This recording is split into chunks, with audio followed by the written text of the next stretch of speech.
Welcome into Hittin Hard with Jon Chuckery here on Locked On Sports Atlanta. Today on the show, we'll recap Falcons and Ravens, and number one priority needs to be a pass rusher. It's all next. Hittin Hard with Jon Chuckery, Locked On Sports Atlanta. This is Hittin Hard with Jon Chuckery, part of Locked On Sports Atlanta, and it starts now.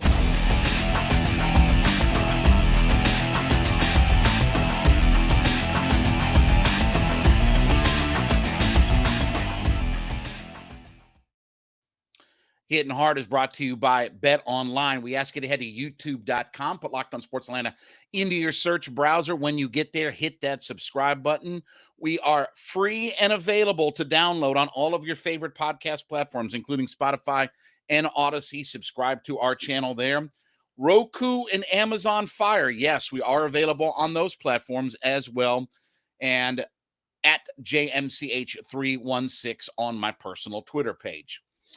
Well, it was another strange week of play calling for Arthur Smith as the Falcons lose to the Ravens 17-9.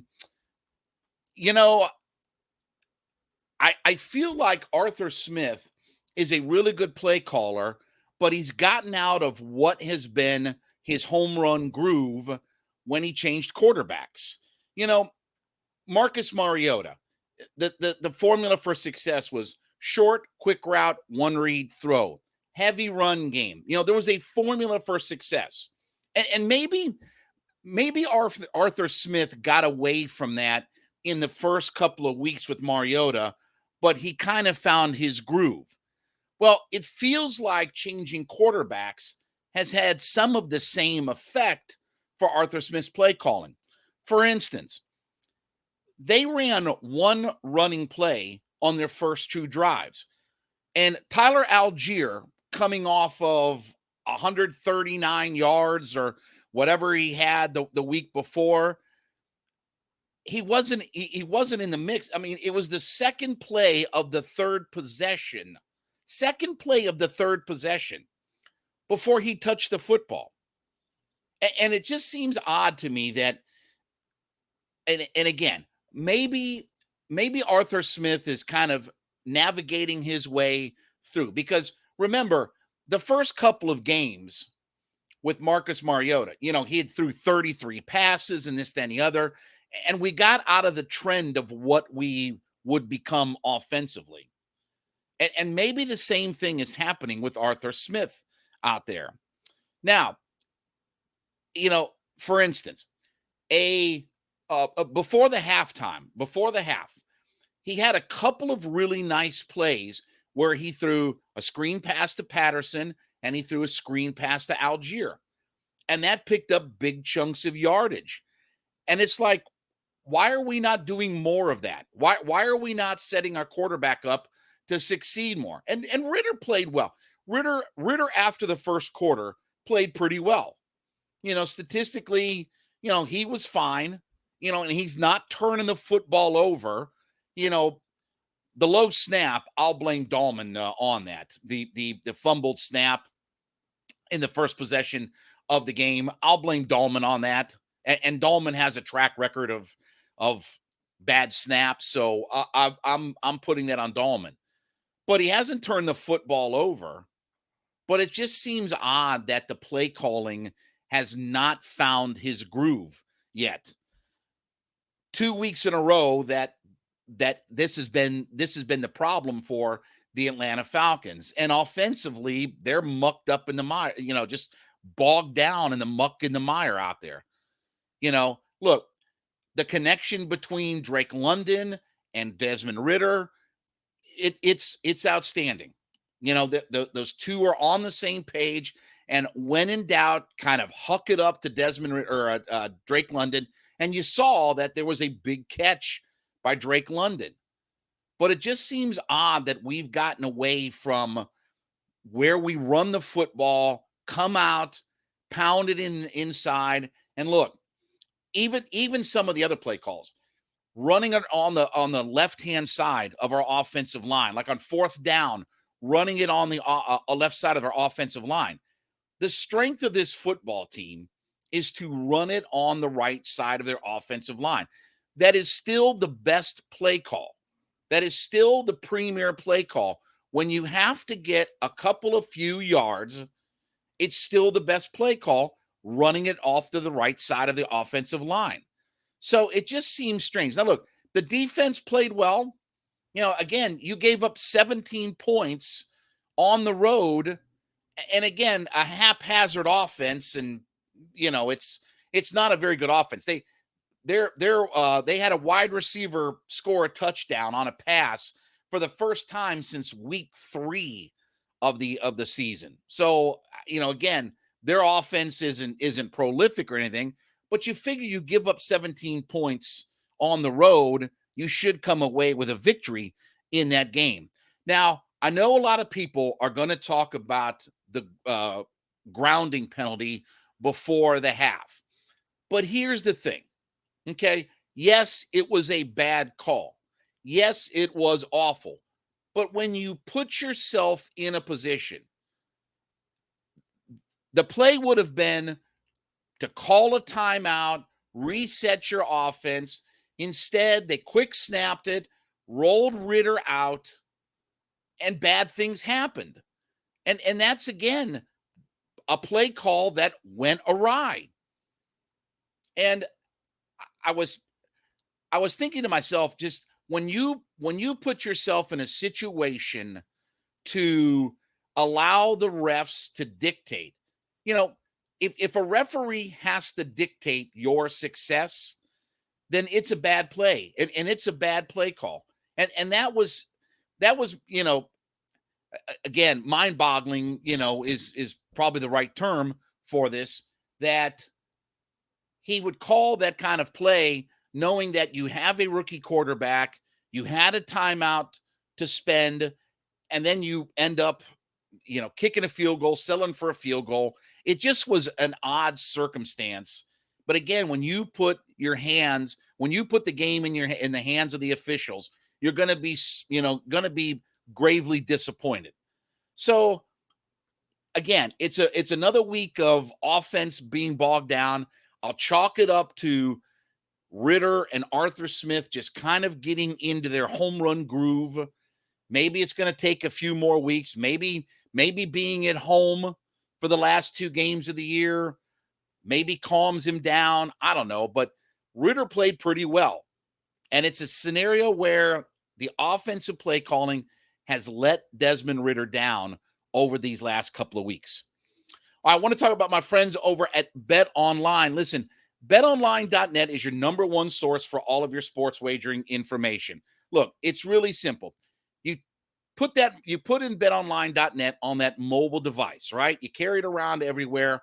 And then when you put BetOnline.net in, you get in on the action. You take a look at all the information, scores, news, podcast information, everything that you can be a smarter better on. Then when you get to BetOnline.net, get in on the action. College football bowl games cranked up. NFL regular season about to wrap up. College basketball, NBA basketball, NHL, whatever you are into, you can get in on the action on betonline.net. So head there today to betonline.net, get in on all the action, be a smarter sports wager. Betonline.net is where the action starts. The number one priority, even more than quarterback, has got to be an edge rusher for the Atlanta Falcons. So let me give you some stats, because when you look at the Eagles defense and the Cowboys defense, there are the majority of playoff teams that are the leading sack teams in the NFL. Let me give you a breakdown of some of the numbers on this. The Falcons have had 6 games where they've had 0 sacks. They've had 4 games where they've had 1 sack. And they've had 5 games of 2 or more sacks. So in 10 of their 15 games, they've accumulated 4 sacks total. 4 sacks in 10 games. That's not a winning formula. And even though the defense played well, they're not giving up a lot of points, they are facing some anemic offenses. I mean, let's be honest. The Ravens offense is borderline anemic without Lamar Jackson, right? Without Lamar Jackson, they're a very, I don't know, dysfunctional offensive team, to say the least. You take away your best weapon, and that's to be expected. But when you can't sack the quarterback, you change up, down, and distance, and all the things that we've talked about through the course of the season. The Falcons are second to last in the NFL in sacks, and only the Bears have one less sack than the Falcons. But they traded away Roquan Smith and Robert Quinn and those guys, so they had to get rid of all their pass rushers, or most of their pass rushers, to be the worst sack team in the NFL.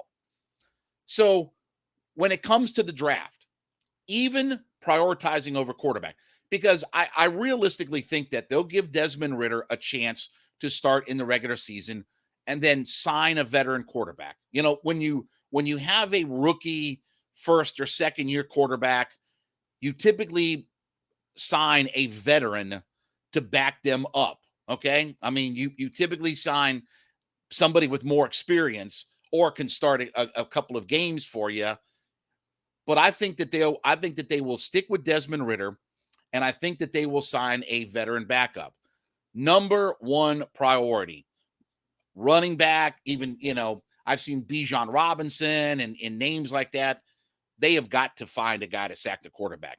They have got to find a dynamic playmaker. And I won't get into. I'm saving this discussion, the Micah Parsons, Kyle Pitts draft. Would the Atlanta Falcons be a much better franchise if they had Micah Parsons than Kyle Pitts?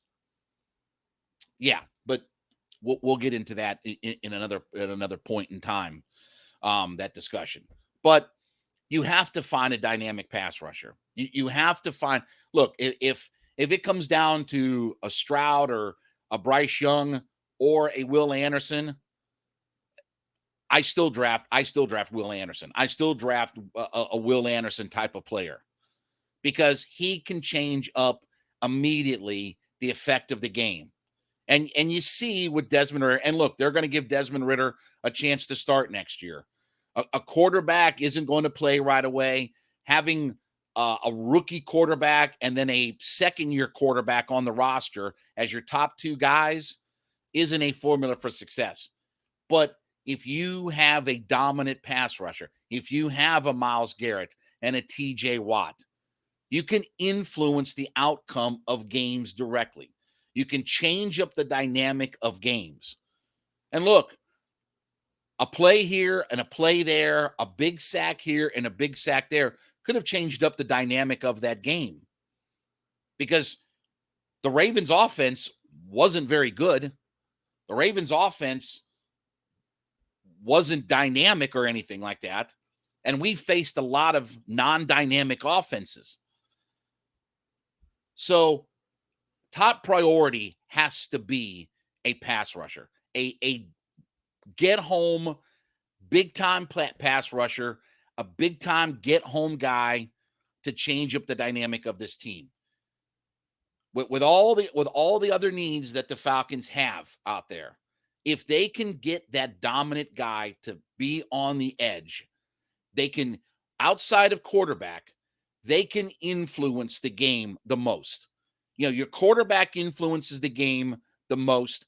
I think that your defensive end sacking the quarterback influences the game the second most.